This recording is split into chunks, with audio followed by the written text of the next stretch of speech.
Oi, eu sou a Vera Natália da Sandvik Corman e hoje eu estou aqui novamente para mais uma transmissão ao vivo do nosso canal Conexão Indústria. Para quem está aqui pela primeira vez, nós vamos trazer vários convidados que vão falar de assuntos variados de interesse da indústria, sustentabilidade, indústria 4.0, liderança e usinagem, startups, etc. Para quem está aqui nos seguindo, eu já quero agradecer pelo prestígio da audiência. Hoje a gente trouxe um ilustre convidado, o Júlio Vidotti. Ele é dono de um currículo e tanto, gente. Ele é engenheiro de formação, especialista em TI, foi executivo da IBM, né? Estudou em Harvard e, de volta para o Brasil em 2012, ele foi convidado a integrar o Harvard Business School Alumni Angels do Brasil, um grupo de investidores anjo. O que é um investidor anjo? São investidores que investem em startups. Ele já avaliou mais de 600 startups, deu mentoria para mais de 100 e investe em 10. Ele próprio é dono de uma startup, a Hubblefy, que tem o propósito de resolver o caos dos fluxos de e-mails entre times e empresas. E atualmente ele vem liderando um programa chamado Corporate Venture, da Harvard Angels, que tem aqui o objetivo de criar capacidade de aproximação entre as corporações e as startups. Vocês podem enviar as perguntas, a gente vai responder aqui durante o programa. Usem a hashtag Conexão Indústria em suas perguntas. E se vocês gostarem, é claro, né, compartilhem e curtam aí. Júlio, a gente tem muita satisfação em te receber aqui. E, para começar, eu gostaria que você nos explicasse o que são as startups. Qual é a proposta desse tipo de empreendimento, se a gente pode chamar assim? Legal, Vera. Obrigado pelo convite, por estar aqui compartilhando essas nossas experiências. Startup é uma empresa nascente que traz obrigatoriamente um conteúdo muito forte de inovação. Tá? Os empreendedores, eles concebem a ideia, eles têm um desafio de avançar para criar um produto mínimo viável. Ele tem que estar usando os conceitos de Lean Startup, de startup enxuta, que é fazer experimentos rápidos, se permitir errar o máximo possível, como forma de aprendizado, para encontrar o modelo ideal. E essa inovação, ela pode estar não só no produto ou serviço, em processos, mas principalmente nos modelos de negócio. E esses empreendedores, eles também têm que estar preparados para receber múltiplas rodadas de investimento. Em cada rodada ele leva do ponto A para o B, tira a ideia do papel para ter um produto mínimo. Depois pegar esse produto mínimo na próxima rodada e conquistar um volume significativo de clientes. Depois fazer crescimento e assim por diante. Esse é o que a gente ouve falar das startups, o escalável, né, das startups. Exatamente. Entendi. É um pré-requisito, negócio, com o próprio nome diz, startup, né? Comece para cima, rápido. Esse é um dos principais pontos de atratividade para os investidores colocarem seu dinheiro lá. Ele tem um potencial de crescer rapidamente e ser altamente escalável. De gerar lucro rápido também. Certo? E no que uma startup é diferente de uma empresa qualquer? Você já deu uma dica para a gente, né? Mas qual seria, assim, se eu tivesse que resumir e falar qual é a essência de uma startup? Trabalhar com inovação ou disrupção? Para responder essa pergunta, vale a pena a gente lembrar quais os tipos de inovação existentes. Então, o primeiro tipo é a inovação substancial, aquela que normalmente a maioria das organizações estão sempre buscando fazer uma evolução do produto ou do serviço dela. Na sequência, você tem a inovação incremental. É fazer uma releitura do produto ou serviço, trazendo uma nova linha de produtos. Uma atualização, em cima de alguma coisa já existente. Mas que se incremente, isso, tá. Incremental. E o terceiro tipo é a inovação disruptiva.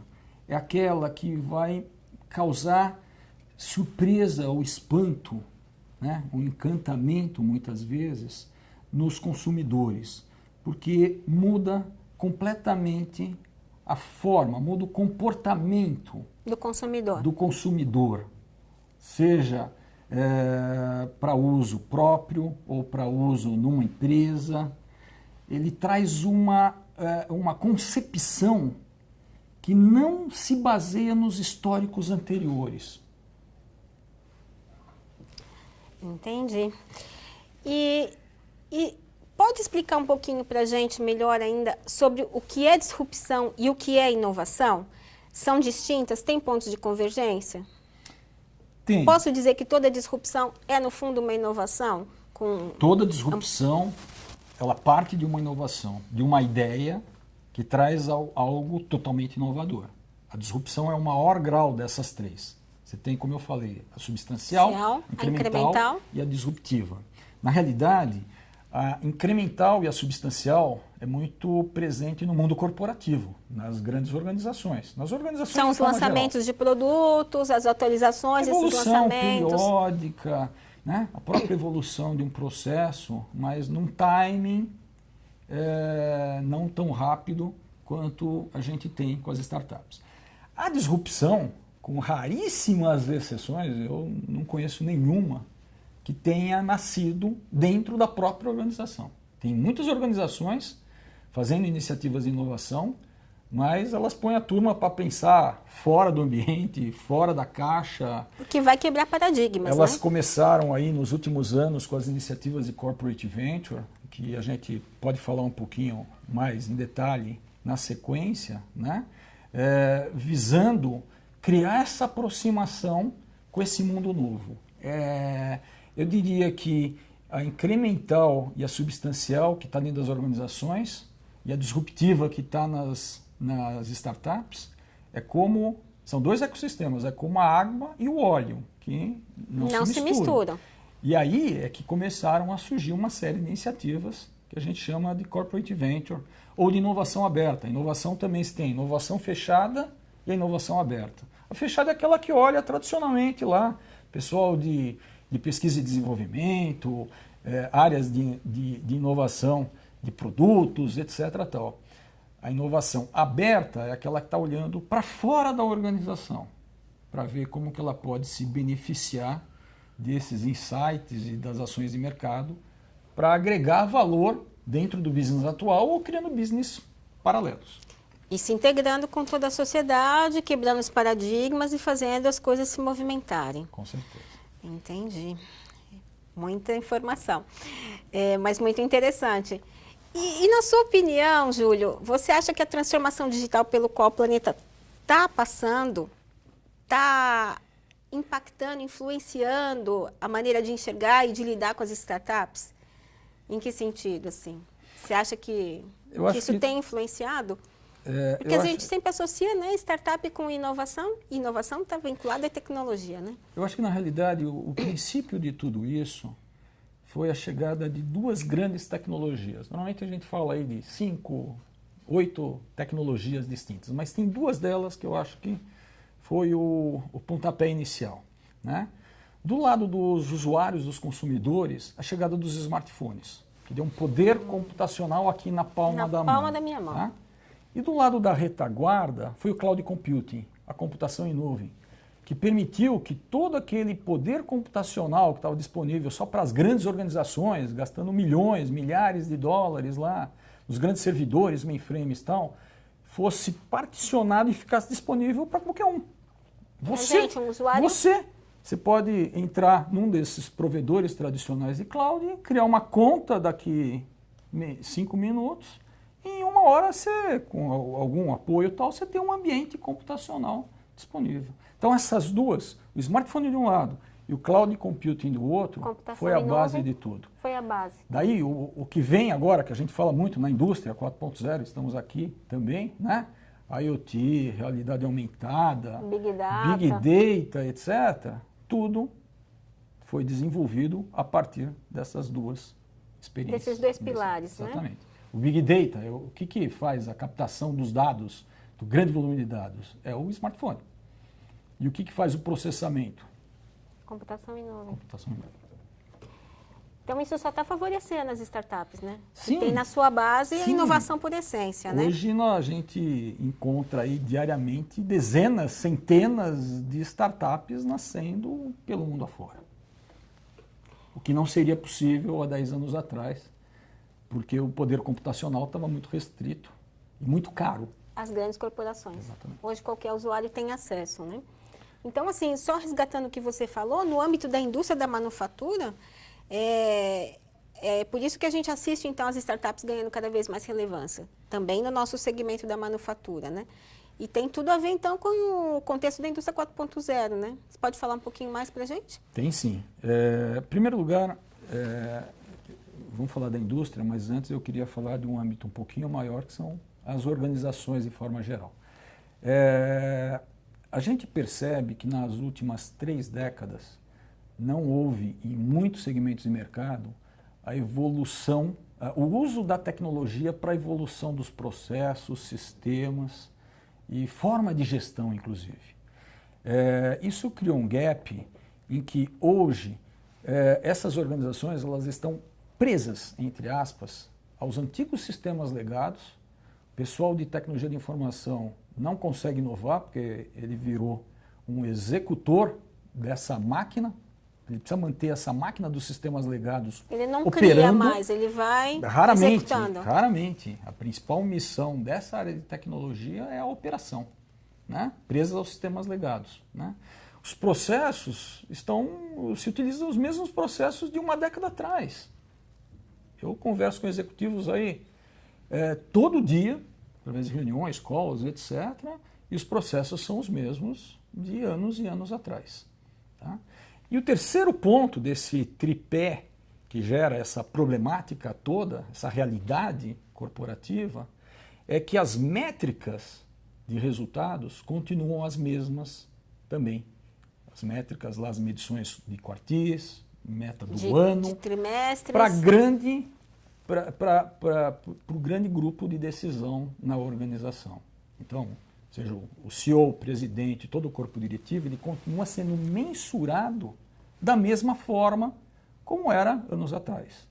E essa maneira, ela não ajuda ao desenvolvimento daquilo que seria necessário em termos de inovação nas organizações. Ele tem que estar preocupado com o dia a dia, com o resultado do mês, do quartil, do ano. Então, é a partir daí que percebe-se esse negócio da água e do óleo que eu falei, né? Para você ter inovação, você tem que se aproximar de centros ou de startups, de ecossistemas, para que você mude a forma de pensar, a forma de tomar decisão.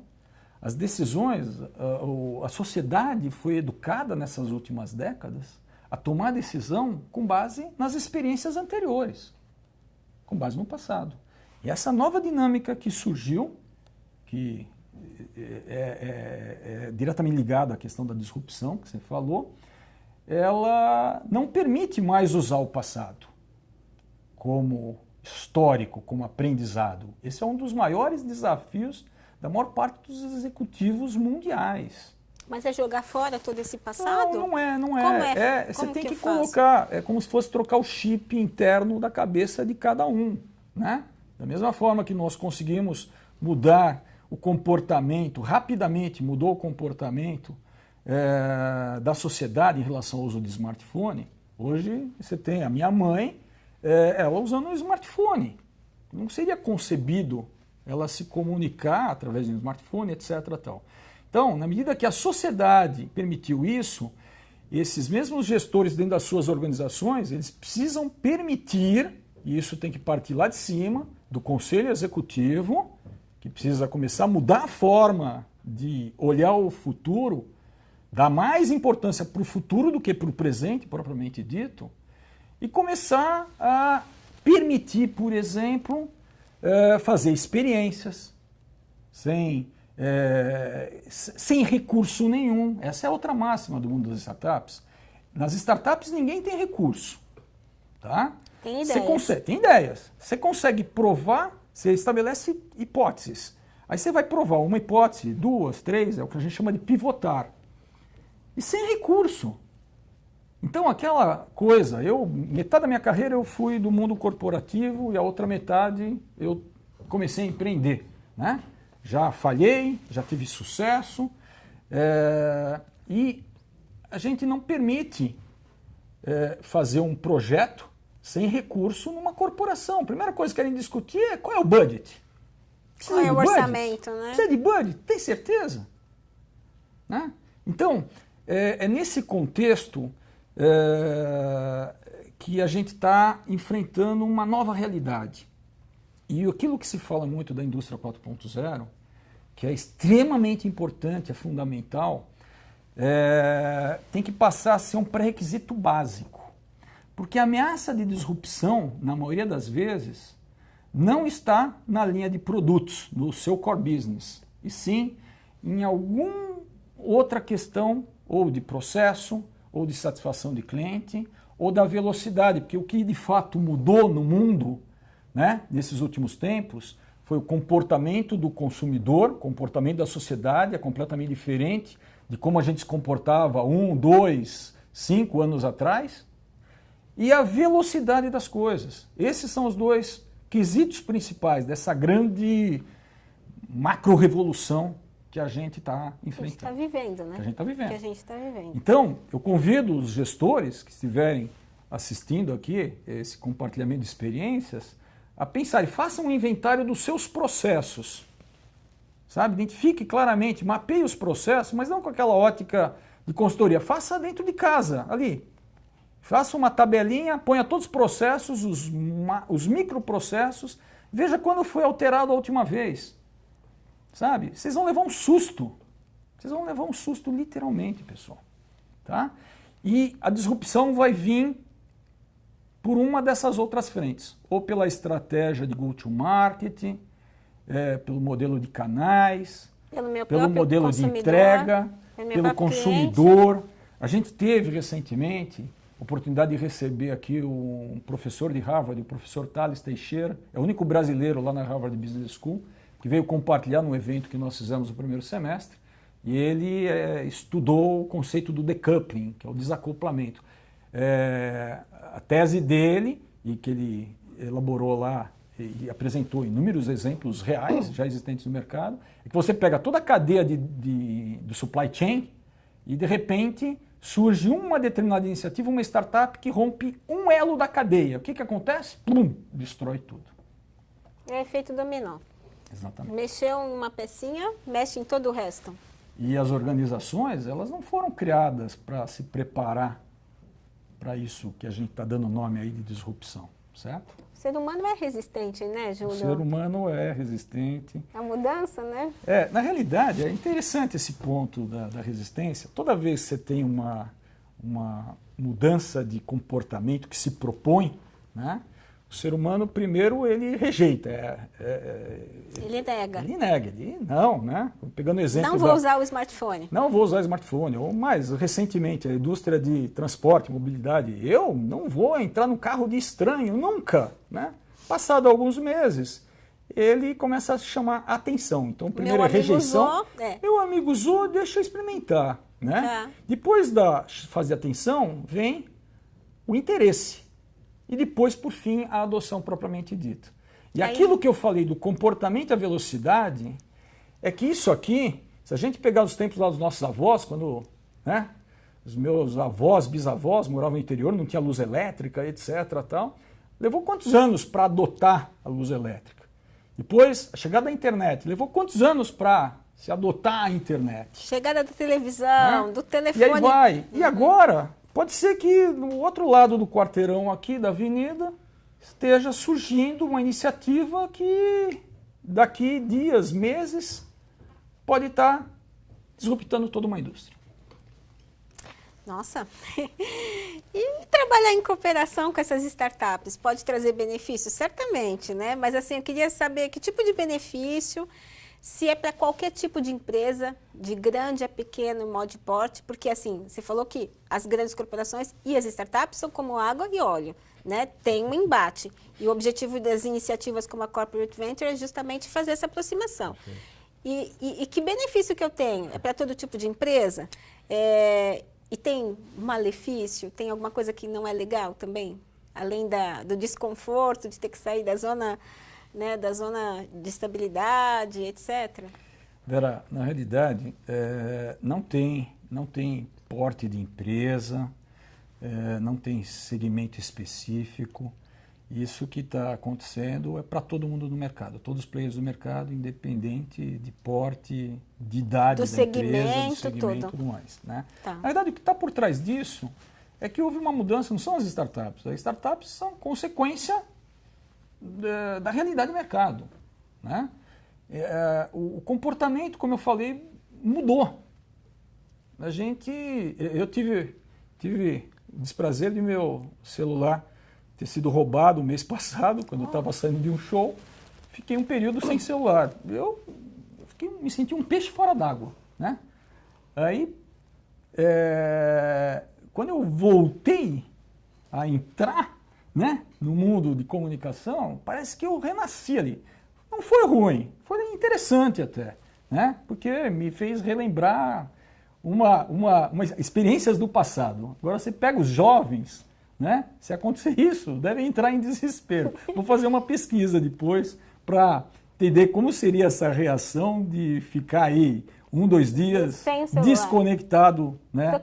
Totalmente. E tendo que tocar negócios, etc. Tal, né? Na realidade, o que a gente percebe é que as empresas, quanto mais rápido elas se inovarem, e aí a aproximação com startup é uma das maneiras, certo?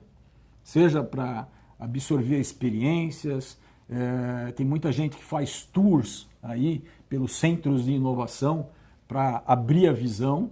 Né? Para fazer o tal do pivotamento que você falou que são as experimentações. Não, aí esses tours que eu falo é para levar executivos aos ecossistemas. Tem aí o Cubo, o Habitat, Cal, aqui em São Paulo, o Pulse, em Piracicaba, o 8 lá no Rio de Janeiro, todos com apoio do mundo corporativo. Né? Então, lá dentro, esses executivos conseguem sentir ali, ao vivo, na pele, né, a questão de prazo. Né? Você consegue ouvir ali o pessoal apresentando sem recurso nenhum, sem budget nenhum, um teste e um resultado em 30 dias, sabe? Em 2 meses. Enquanto que no mundo corporativo, qualquer projeto que você vai desenvolver vai levar semestre, ano, para se colher resultado. Tá? Então, é uma concepção completamente diferente. Eu acho que o grande ganho dessa aproximação das organizações com as startups, não só como o uso dos produtos, etc., tal, é a absorção da nova forma de viver, sabe? De pensar, de agir. É um mindset. A cultura é completamente diferente. E a gente precisa fazer com que as grandes organizações avancem nessa mudança, que é uma mudança para o bem, positiva, que vai trazer qualidade de vida no trabalho, né? E que, em muitos casos, a gente está observando, inclusive, uma coisa bastante interessante. 2, 3 anos atrás, quando eu comecei efetivamente a dedicar horas e horas do meu tempo para mentorias para as startups, né? Surgiram programas estruturados com voluntários no mercado, que é muito legal, eu participo, apoio todos eles, para gente mais experiente, gente que tem alguma experiência, algum cabelinho branco, ajudar os empreendedores, independente da idade deles. Tem empreendedores mais maduros que também precisam de mentorias.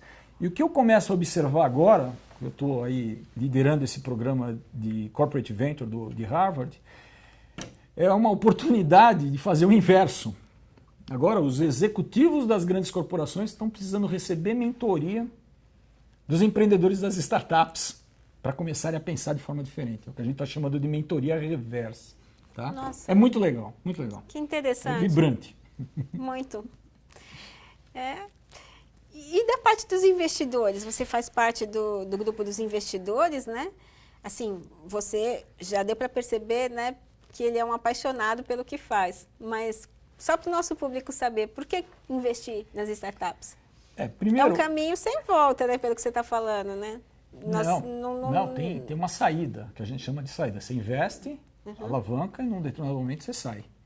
para dar espaço para outros perfis de investidores. Tá? Agora, investir em startup é um negócio de alto risco. O público tem que ter essa consciência. Tá? Se você é conservador, tal, você vai deixar lá em renda fixa, CDB, poupança, no banco, seu dinheiro. Né? Se muitos olham assim com cuidado a variação da bolsa de valores, por exemplo, né? Nas startups o risco é muito, muito maior. Né? E aí, na realidade, a dica que eu dou para potenciais interessados em investidores você precisa obrigatoriamente participar desse ecossistema. Você tem que estar inserido, você tem que estar em todos os eventos. Diariamente tem 5, 6 eventos nesses núcleos de inovação que eu comentei. Né? Você precisa, na medida que você apoia uma startup, seja como mentor ou investidor, você precisa acompanhar, né? Então, aquela mentoria como advisor em que você tem um processo contínuo, e a gente tem vários casos em que a gente auxilia e apoia os empreendedores nesse sentido. Isso é muito enriquecedor, traz muito valor agregado para o negócio. Né? Então, esse processo de investimento, se ele não tiver quem realmente conheça, quem realmente entenda do negócio, do segmento, né? Tem aquela questão de avaliar o empreendedor, avaliar a ideia e avaliar o potencial de escalabilidade que ele tem no mercado. Né? Eu digo sempre que é raríssimo você encontrar isso pronto. Né? Você tem um empreendedor assim com alta capacidade de execução e gestão, muitos são jovens, então não tem essa experiência ainda, ou uma ideia assim fantástica, né? Ou o alto poder de escalabilidade, que seja fácil conquistar espaço no mercado. São aquelas rodadas de investimento que você comentou. Não, as rodadas são para você conseguir tornar o produto escalável. Escalável. Né? Mas que tenha uma rápida adoção. Tá. Quando a gente fala de Uber, de Airbnb, etc., levou anos no começo. O próprio Facebook, a história do Facebook, que está aqui transmitindo esse momento, levou anos no começo. Sim. Né? Depois de múltiplas rodadas, é que realmente chegou ao que é hoje. Ao que é hoje. Né? Entendi. Então, eu recomendo que olhem com carinho, mas que participem do ecossistema, não façam um investimento por si só. Aliás, eu acho, quando se fala em investimento anjo, 3, 2, 4 investidores anjo, nas fases iniciais, eu acho apropriado. Né? A partir daí, você pode ter um bloco de anjos, como é o caso que a gente funciona, onde a gente tem lá uma posição no conselho para aportar todo o conceito lá e skill de governança, certo? E depois você tem os venture capitals, etc., que vão entrar nas rodadas superiores. Então, normalmente você entra para em algum momento você sair e multiplicar o valor investido. Tem todos esses fatores a considerar. E eu queria também saber um pouquinho sobre a Harvard Business School Alumni Angels do Brasil. Como nasceu, por quê e para quê?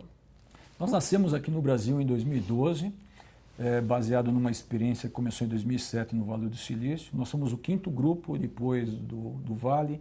Teve Boston, Nova York, Londres, depois São Paulo. Hoje a gente tem a missão pela América Latina, mas na verdade a nossa concentração, trabalho, está mais presente aqui no ecossistema brasileiro. Né? Nós nascemos com o propósito de fomentar o ecossistema de startups, de inovação, provendo educação, mentoria e eventualmente investimento nesse funil. Né? Nós já avaliamos aí, você citou no começo, centenas de negócios, né? Já investimos, já anunciamos 10, tem mais alguns em fase de anúncio. E, na realidade, há 2 anos atrás, a gente entendeu que a gente estava num estágio de maturidade legal, né? Pelos 3 anos iniciais, e resolvemos começar a criar um braço para se aproximar das corporações. Para isso, nós fomos pegar uma orientação da escola e eles recomendaram que a gente fizesse uma pesquisa. Voltamos para cá, fizemos toda uma identificação de stakeholders para apoiar essa pesquisa nesse ecossistema, convidamos 100 corporações para participarem e anunciamos agora em eventos no primeiro semestre o resultado dessa pesquisa, está disponível para download no hbsangels.com.br. E com base nesses resultados, a gente tomou 2 decisões lá no board. A primeira é que a gente já começamos a fazer a segunda pesquisa, que vai ter o público dobrado, e isso porque o mercado está mudando rapidamente. Então, provavelmente a gente vai ter uma nova visão agora, que está previsto até meados do ano que vem a gente ter esse resultado. E a segunda iniciativa, olhando o nosso aprendizado desses 5 anos e olhando as organizações, a gente percebeu que a gente poderia compartilhar essas experiências, assim como a gente está compartilhando aqui, com esses executivos, para encurtar esse caminho, aí diminuir o risco, né, de descontrole de situações aí, porque ou essas organizações vão ser disruptadas ou elas têm que ser os disruptores, né? Então, para isso, nós desenhamos um programa que ele chama Innovation Corp, e ele, na realidade, a gente abre para os executivos participarem, acompanharem os nossos trabalhos, que a gente roda em ciclos de 6 em 6 semanas, com a aproximação das startups, de forma a eles criarem uma cultura de capacidade de execução. Porque muita gente, a gente observa muita gente fazendo alguns programas, eventos, seminários, hackathons, e aí chega segunda-feira, qual foi o resultado? Melhoramos o network. E aí? Então, aquilo que se identifica no mercado como Corporate Venture e Corporate Venture Capital, o Corporate Venture Capital é a empresa alocar um budget para fazer investimento em rodadas e em algum momento comprar aquele negócio, ampliando o escopo de atuação dela dentro do segmento, e as mais maduras estão entrando até em outros nichos de mercado. E sem o último C lá do Capital, só o Corporate Venture está diretamente ligado às ações também conhecidas como inovação aberta, tá? Que é buscar no ecossistema externo formas de você avançar num grau maior e não ficar só lá na substancial e na incremental, muito como focado você ao falou produto. no começo, né? Tem que fazer uma análise, porque a disrupção não vai vir na área de produto, pessoal, vai vir, como eu falei, por alguma outra frente. Em algum outro elo dessa cadeia que você comentou, né? E eu queria saber também um pouquinho o que é essas startups que vocês já investiram, que esse grupo de vocês já investiu, o que elas têm feito, quais são os principais focos. E existe uma tendência assim, que você observa? Tem muita startup voltada para serviços, algumas outras voltadas mais para a indústria. Como que é essa tendência? Vera, nós já avaliamos startups de todos os segmentos de mercado e, na realidade, o que a gente gosta mesmo é de startups que tragam inovação, que usem a tecnologia como base. Tá? Então, nós temos investimentos aí na área de legal, jurídica, na área de turismo, na área de big data, análise comportamental do consumidor, que é muito interessante. Esse negócio, a Decision Six, por exemplo, você põe dispositivos dentro de um ambiente fechado, pode ser uma loja, um espaço de eventos, etc. E através da identificação do Wi-Fi, de cada dispositivo do celular, você identifica o comportamento dele naquele ambiente. Que interessante. Entendeu? Gerando um big data comportamental, né? A gente tem uma outra que é a ClickSign, que permite você assinar contratos com validação jurídica através de um clique no e-mail. Nossa, isso agiliza muito, hein? Tá? E assim por diante. Então, nós temos vários negócios aí em vários segmentos e a gente divulga isso também lá no site. Interessante. Estou vendo aqui que tem uma pergunta. Com o avanço tecnológico, parece que ocorreu um boom de startups no mercado. Acha que, de alguma forma, essas startups podem representar uma possível ameaça para a dinâmica das empresas tradicionais? Eu diria que sim e não. Depende das empresas tradicionais, de qual estágio que elas estão e o que elas estão efetivamente fazendo, né? E da abertura para essas novidades todas, né? Nessa pesquisa que foi feita de Corporate Venture, a gente elencou as 15 consideradas mais inovadoras, né? E aí tem alguns números interessantes. Dessas 15 mais inovadores, nós identificamos que 90% delas tinham um completo engajamento da alta cúpula da organização. Da organização. Entendeu? E 74% dessas 15 mais inovadoras não estão sofrendo retração pelo momento de mercado, ou seja, elas estão se sentindo blindadas. Olha que dado interessante. Que interessante isso, não? Tá? Quer dizer assim, toda a situação de mercado não afetou essas empresas? Não afetou 74% dessas empresas, como o índice que a gente teve lá na pesquisa. Muito legal. Muito legal. Se reinventaram. Agora, tem que... As empresas que estão num estado de conforto, só olhando o ano, o curto prazo, elas vão enfrentar dificuldades em breve. Né? Os gurus lá do Vale do Silício, eu participo, acompanho alguns blogs e tal, eles estão aí afirmando que a cada 10 empresas, 6 não existirão mais daqui 3 a 5 anos. 6? É um dado forte, né? É um dado impactante. Bom, estou vendo aqui mais uma outra pergunta. Você acha que vai surgir um unicórnio no Brasil em breve? Antes de você responder essa pergunta, né, explica pra gente o que é um unicórnio. Não é o que vocês estão imaginando, gente. Vamos ouvir. O unicórnio, Vera, é o grande... fazer um negócio se tornar um unicórnio, uma startup unicórnio, é o grande sonho de todo empreendedor. Né? Na verdade, o unicórnio é uma identificação que se dá às startups que passam a ter um valor de mercado superior a $1 bilhão. Superior a 1 bilhão. $1 bilhão. Né? E isso em curto espaço de tempo. Né? Vários desses nomes já citados aí já multiplicaram esse valor significativamente. E aí eu acredito que já nasceu, eu falo sobre a ótica de investidor, né? Porque não posso esquecer que eu também sou empreendedor, também, como todos têm esse sonho, né? Mas como investidor, eu acredito que já tenha nascido essa startup aqui no Brasil, que vai se tornar, vai alcançar esse estágio de ser considerado um unicórnio. Tá? Tem vários segmentos, o segmento de fintech é um que está em muito destaque, né?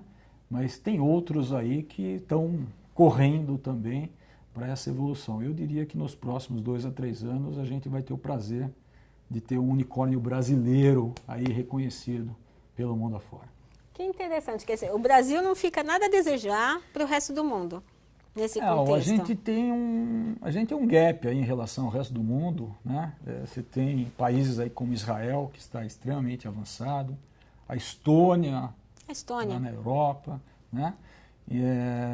Então, o Brasil, tipicamente, por exemplo, os papers que embasaram essa pesquisa de corporate venture que a gente desenvolveu, são papers desenvolvidos lá fora pelas grandes players da área de consultoria e tal, datados de 2011 e 2012. Nossa. Então, em 2011 e 2012, provavelmente os americanos estavam tendo alguma sessão parecida com essa lá.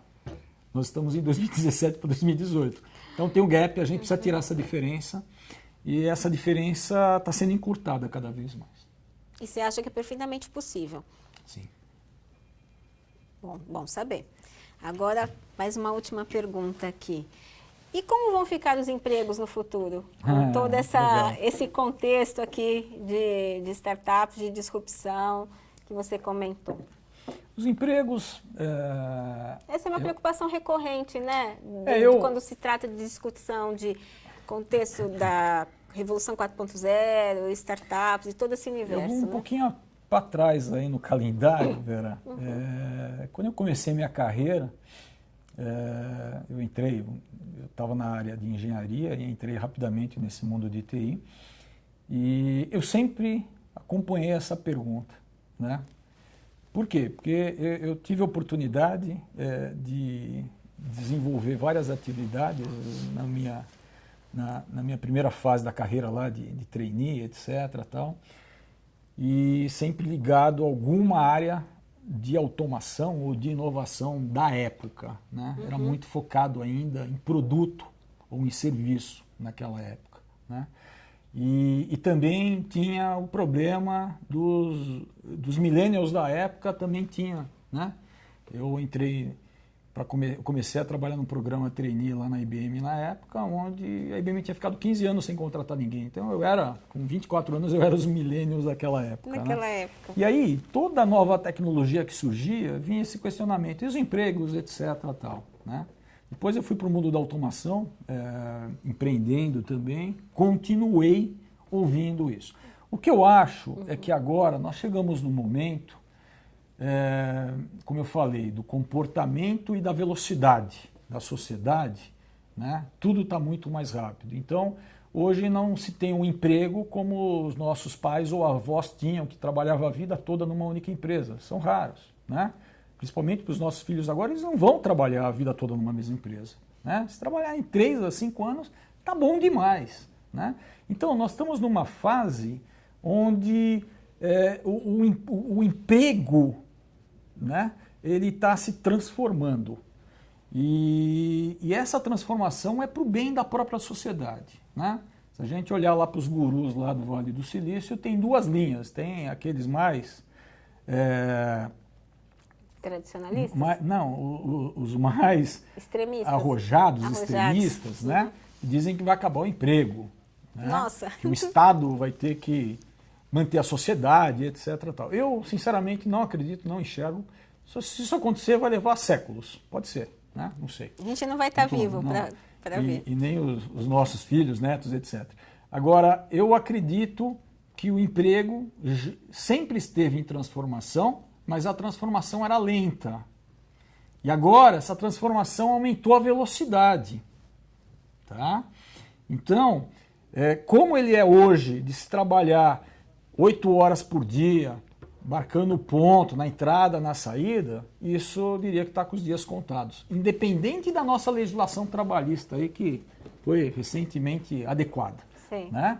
Mas percebe-se que o emprego tradicional ele vai ter uma nova configuração.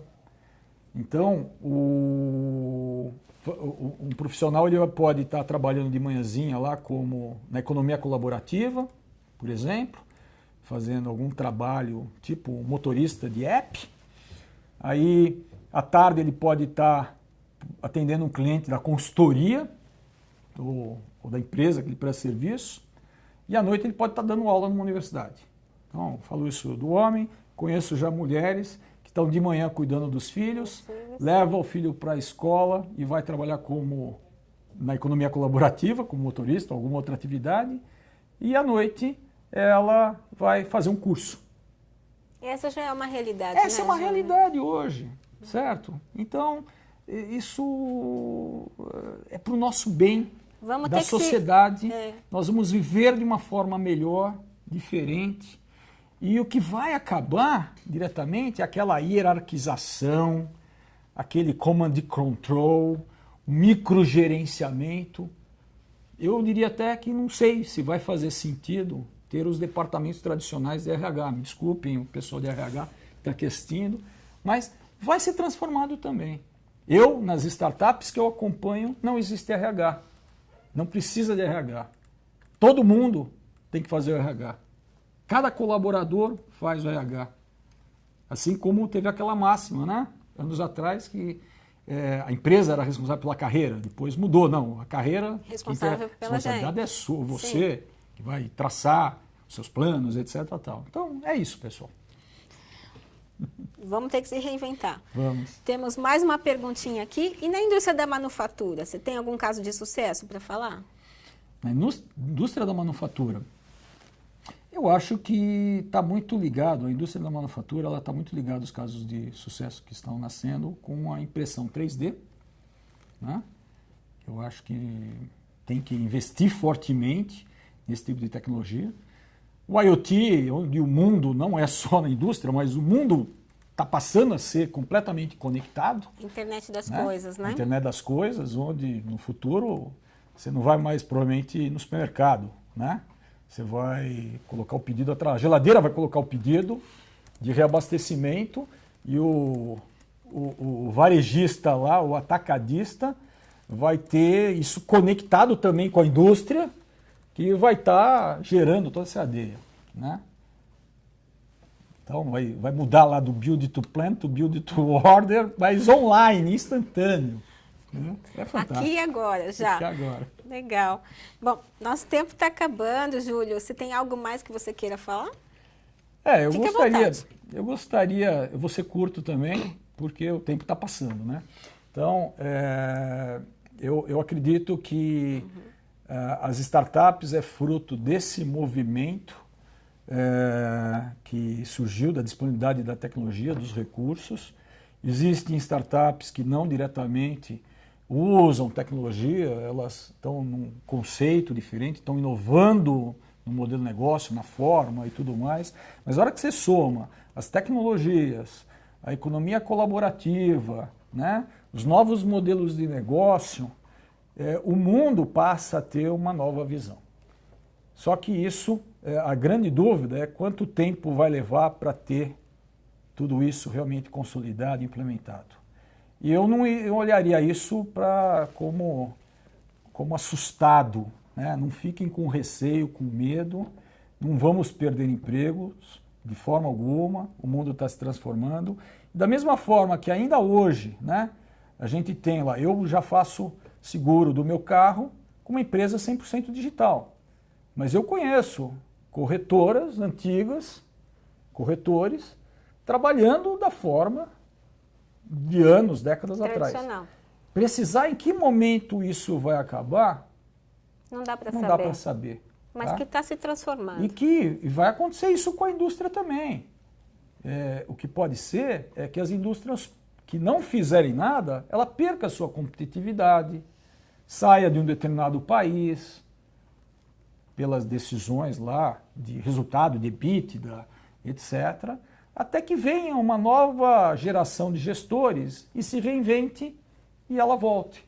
A gente tem assistido aí casos, né, de negócios que saíram do país anos atrás e já estão voltando. Então, eu digo que o mundo é cíclico, a nossa vida é cíclica. Tem que estar preparado para mudar. E o legal é a curva de aprendizado, né? Porque no segundo round ali, no segundo momento, você possa utilizar de fato todos os aprendizados anteriores, mas estando com a cabeça aberta, porque lembra aquilo que eu falei, já está provado lá. Se você ficar só olhando os aprendizados, você vai morrer. Você vai morrer. É isso. E o tempo é curto. Vamos correr, pessoal. Bacana o recado, hein, gente? Temos que se reinventar o tempo inteiro, né? Mente aberta. Muito obrigada pelo seu tempo, Júlio. Foi um prazer te receber aqui, ouvir todas essas suas reflexões, esse conhecimento que você compartilhou com a gente. Eu tenho certeza que vocês aí, assim, estão também tão pensativos quanto eu aqui sobre todas essas coisas que ele comentou aqui com a gente. Bem atuais, bem interessantes e não dá para correr, né? Não dá para fugir. A gente vai ficar o tempo inteiro vivendo nesse mundo de constante mudança. Vamos se reinventar. Então, Vera, a gente se despede aqui. Eu te agradeço, agradeço o público e a minha mensagem é que a gente tem que inovar todo dia. Olha só, bacana, né? Fechamento de ouro, não vou falar mais nada, só me despedir, agradecendo a atenção de vocês que nos prestigiaram até agora o momento. A gente se despede por aqui, mas fiquem ligados, vai vir mais coisa boa por aí. Acompanhem a gente. Até breve. Tchau, tchau.